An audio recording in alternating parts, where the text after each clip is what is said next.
아살라마리쿰. 태국말로는 사와디크랍이랍니다. 우리 저 김정구 선교사님, 김정구 선교사님 앞에 또 제가 저기 문자를 쓰는 것 같은데 태국에서는 살라마리쿰이 아니라 사와디크랍 그럽니다. 여자는 사와디카 그러고 사와디카 사와디카 그러고.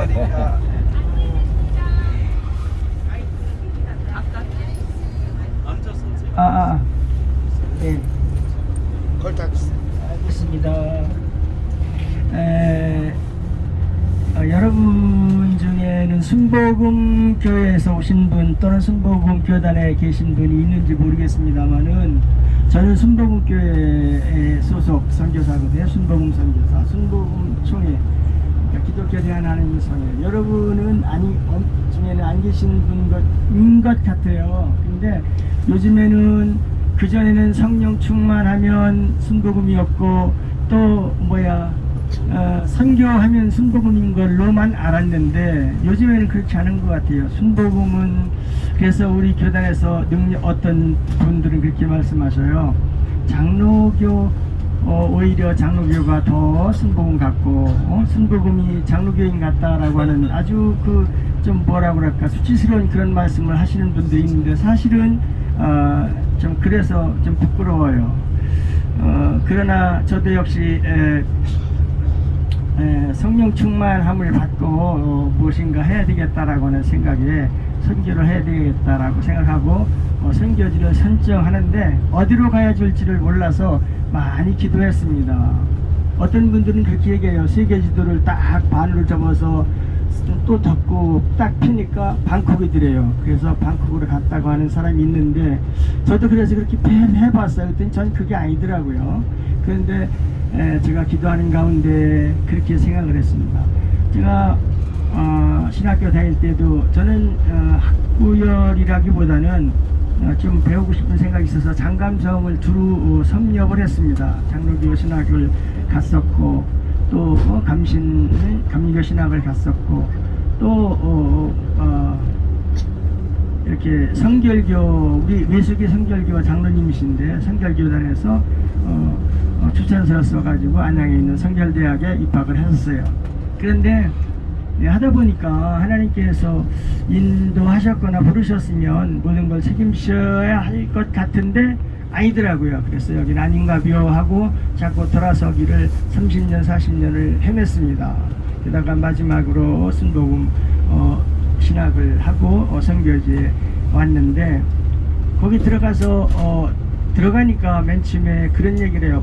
악을 골자 핀들에도 소금 복음 들고 가리라 가겠다고 찬양을 하는데 그 찬양이 많이 은혜가 됐어요. 그래서 선교지를 선택하는데도 그래 좀 더 어렵고 다른 사람이 가지 않는 곳 어렵고 힘든 곳에 가야 되겠다라고 생각하고 선교지를 골랐습니다. 그런데 아프리카는 정말 너무 멀고 또 어느 곳은 또 여러 가지 치안상 어렵고 그런데 태국을 놓고 기도하다가 그렇게 생각을 했습니다. 많은 분들이 태국하면 불교의 나라고 우상의 나라고 그래서 많이 힘들다고 그래요. 그래? 그렇다면 여기 한번 가봐야 되겠다라고 생각했습니다. 근데 지금 와서 보니까 우리나라보다 불과 최저 50년 내지 80년 먼저 복음이 들어갔는데도 불구하고 아직도 1% 신구교를 합해서도 1%가 되지 않는 그러한 정말로 선교사의 무덤이라고 하고 정말 많은 선교학자들이 그런 얘기를 해요. 젖은 장작에 불 붙이기 같은 처럼 힘든 나라가 태국 선교라고 그렇게 얘기를 합니다. 태국의 인구는 약 지금은 거의 한 7천만 6천만 이상 된다고 그러는데 제가 처음에 할 때는 6천만 정도였습니다. 그리고 우리나라보다 면적이 남한의 4배가량 넓고 남북한 합친다면 약 2배 반 정도가 넓은 그런 태국이라고 합니다. 근데 저는 지금은 태국 치앙마이라고 하는 도시에서 좀 떨어진 도시도 아니고 촌도 아닌 그런 곳에서 사역을 하고 있습니다만은 그렇습니다. 아까 말씀드렸지만 좀 더 어렵고 힘들고 가난하고 소외된 그런 곳을 찾다 보니까 시골을 찾았고 농촌을 찾았고 산골을 찾았습니다. 그런데 거기서 사역을 하는 것이 그렇게 뭐 어떤 그런 것도 없고 그래서 좀 더 나와서 선교를 해야 되겠다고 생각하고 한 것이 태국 치앙라이 소재인 골든 트라이앵글이 있는 치앙라이로 갔습니다.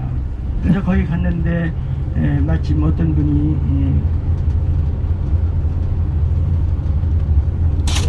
중국에서 사역을 하시는 분인데 여기서 자기가 치앙센이 앞으로 관광 특구가 된다고 하는 그런 신문 뉴스를 봤는데 여기서 그런 기회를 했으면 좋겠다고 자기는 이렇게 미국에서 파송돼 가지고 중국이나 미국 러시아 선교를 하고 있는데 나와 같이 손을 잡고 그런 일을 해보지 않겠느냐고 그래서 모든 재정적인 것은 자기가 책임을 지겠다고 그래서 거기서 교회를 세우게 됐습니다. 그래서 이름하여 골든 트라이앵글 에듀케이션 센터라고 교회를 참 잘 지었습니다.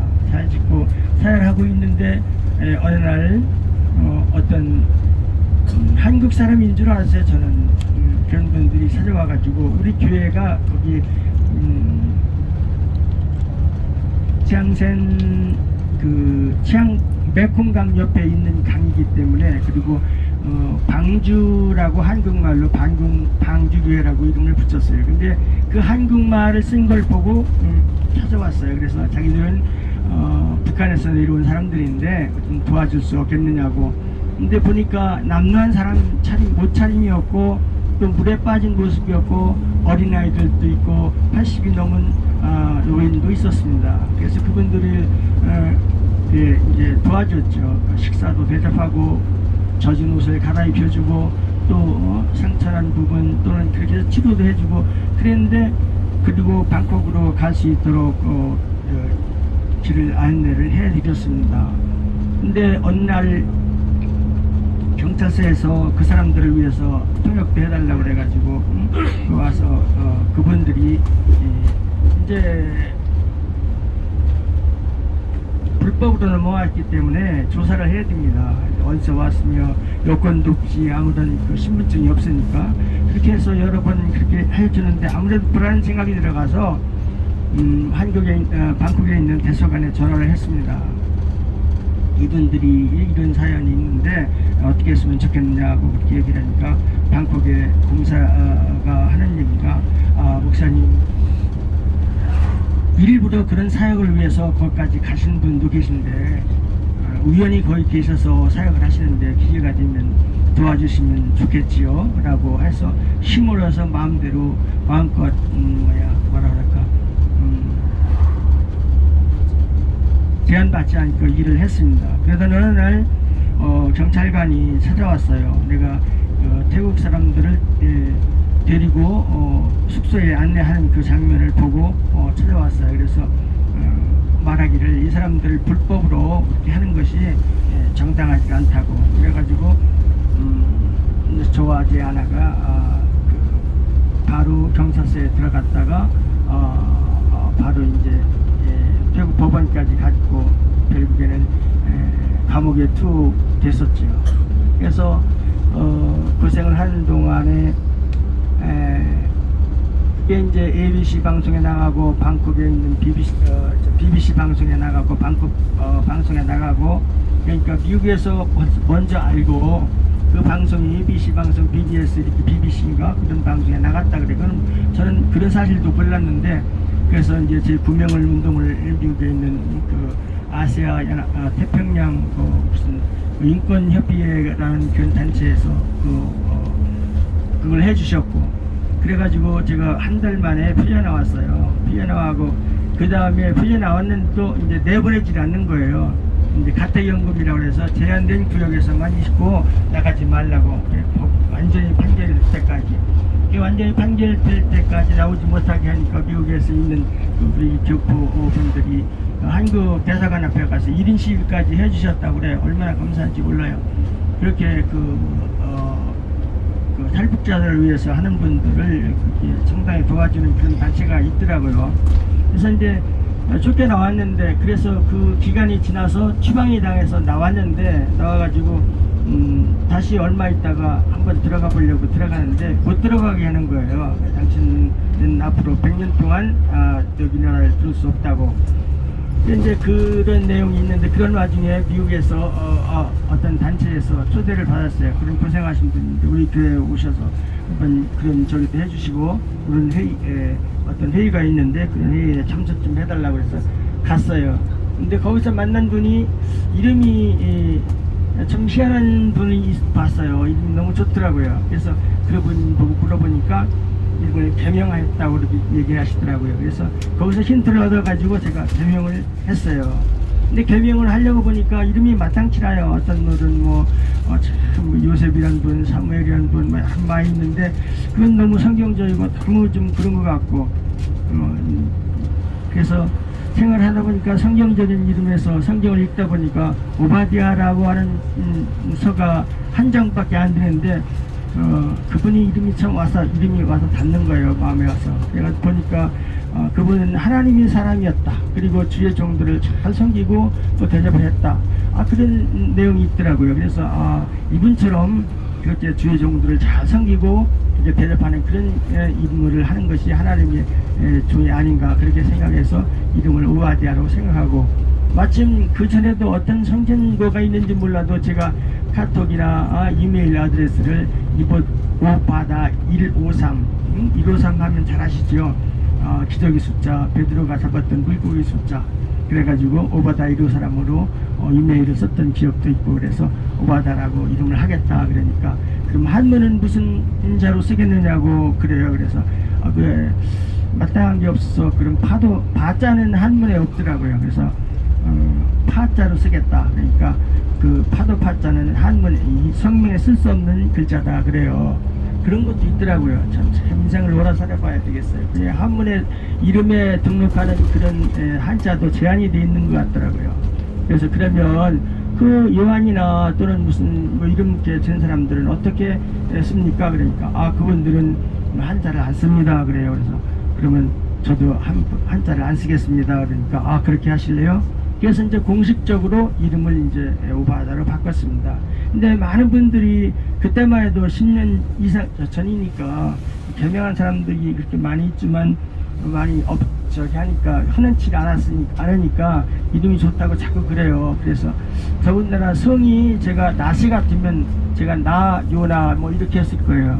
근데 제가 성이 오가다 보니까 오바다라고 하는 게 참 좋은 것 같아요. 그래서 이름을 오바다라고 했는데 많은 분들이 기뻐해 주시고 좋아해 주시고, 그래서 오늘도 아까 오광복 목사님 저 소개 할 때도 그 말씀을 해주셨지만 그렇게 많이 사랑받는 이름을 짓게 돼서 너무 감사합니다.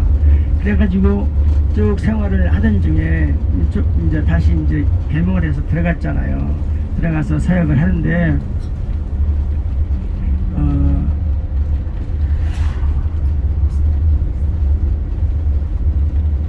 그쪽 지역에는 다시 못 들어가겠더라고요. 이름은 바꿨지만 그 사람들이 그 이미그레이션 직원들이나 그 경찰 관계자들이 눈에 제 얼굴이 있으니까 금방은 들어가지 않는 게 좋겠다고 하는 동료 선교사들이 권고도 있고, 그래서 거기 들어가지 않고 다시 치앙마이라고 하는 동네로 나와서 현재 있는 그 지역에서 사역을 하고 있었습니다. 근데 거기는 역시 그쪽에도 매웅성이라고 하는 도시가 있는데, 그 도시에서 미얀마를 국경을 하고 있는 그런 도시예요. 그 옆에서 조그만 강 사이로 미얀마 국경을 하고 있고, 그래서 그쪽에 다니면서 우리가 알고 있는 미얀마가 이번에 반군 시위로 인하여 그런 분들이 많이 있는데, 사실은 그쪽에 사는 카렌족들은 반군이 아닌, 원래 미얀마는 그 카렌족은 하나의 내션이라고 주장을 하고 있어요. 그래서 유엔에 자기네들이 독립을 시켜달라고 수없이 요청을 하고 했는데 미얀마 정부에서 허락도 안 하고, 그래서 그분들과 계속해서 그 시위 대처 싸움을 하고 있는 그런 지역에 교회도 없고 너무 열악하니까 거길 다니면서 식량 지원, 여러 가지 생활 필수품 지원한 그런 돈, 그 다음에 교회를 개척 지원해주는 일, 그런 일을 서포트하고 또 현재 있는 데서는 계속해서 교회 처치 플랜팅 교회를 지어서 이렇게 협력하는 그런 일을 하고 있었습니다.